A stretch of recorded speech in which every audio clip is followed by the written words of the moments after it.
Yeah, yeah. But I'm never gonna be the kind of guy to be like, oh yeah, you know what, China's doing that, and so I hate. So that's where I feel like the idea of free speech gets a little tricky. But this is the thing about free speech, right? There's a balance. Like, meaning, like someone will have a certain point of view, but with free speech, you're always gonna have the anti point of view. And there's always going to be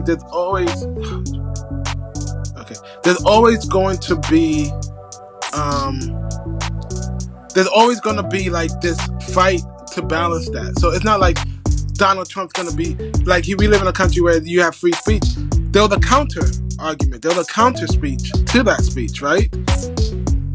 So let that play out.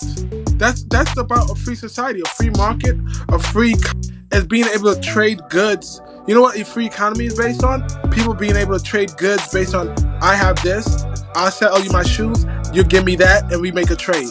You know?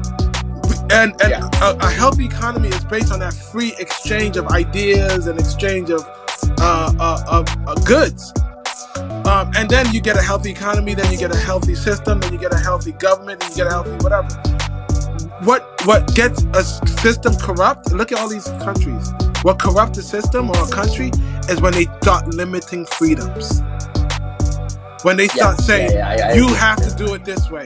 We're going to regulate this way. So that's why I'm neither Republican or Democrat, but I do not agree with a lot of regulation, you know? Allow things to freely find its place, because that balance is going to happen.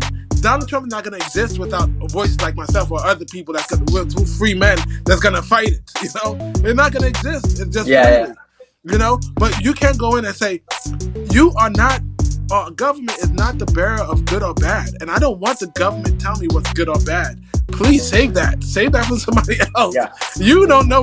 Look at all these governments like Iraq or the Taliban. They were good at first. They were good for the government, and then they turned up because they had all these concepts of, this is good, and the people thought they were good because they are acting as the bearer of good or bad. I don't want anyone to dictate what's good or bad. I have the Bible. You have the Quran. You have your own faith. Read what you think it is. And personal, whatever. The laws that should exist is we should not kill each other. We should not incite violence. But then let everybody fall in the box and let's see what comes out of that. And what comes out of that is beauty. Look at New York. There's a hodgepodge of all collaboration of all these cultures coming together and just collaborating. You know? And that's what beauty comes from. Like, you freely allow people to do whatever. So I am not interested in limiting any sort of freedom. Okay, but what do you... Okay.